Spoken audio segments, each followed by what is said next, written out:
YouTube family, हमारे daily blog में आप लोग को स्वागत है। तो गोरखपुरिया भौजी क्या बोल रही कि 1-2 दिन में हम दूध के दूध और पानी के पानी करेगी। तो और बोल रही कि मुझे पर्सनल है ना, जो मैं न्यूज वाले के रख रखी। तो पर्सनल न्यूज वाले किसको होते? किसी को नहीं होते।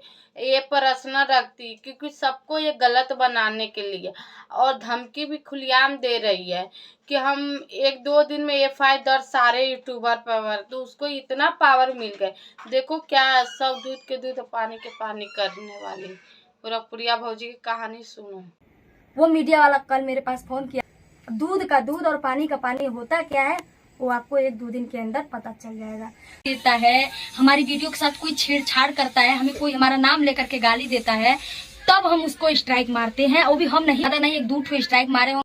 उसके कहानी सुन लिए कि दूध के दूध और पानी के पानी करने वाले। फिर एक क्या बोल रही है कि हम 1-2 के चैनल पर स्ट्राइक होते जो मारी हूँ। अपने आप को खुद बोल भी रही है।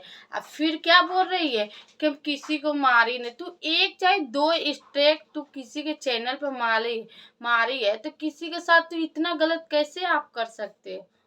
किसी के साथ आप कैसे, आप अपने आप को बड़े यूट्यूबर समझते? छोटा या बड़ा जो यूट्यूबर है सब एक साथ ही काम करते, तुम्हारे जैसे ही मेहनत कर। तुम कितनी गिरी हुई औरत हो। तुम बोले कि हमें बदनाम करने पर तुले कि हम लेडीज होके इतना आगे बढ़े। तो तुम बदनाम होने के काम ही कर रहे हो। तो तुम स्टेक सबको चैनल पर मार रही हो ना, तो सुधर जाओ, नहीं तो सारे यूट्यूबर तुम्हें एक बार में ही समझाएंगे अच्छे से।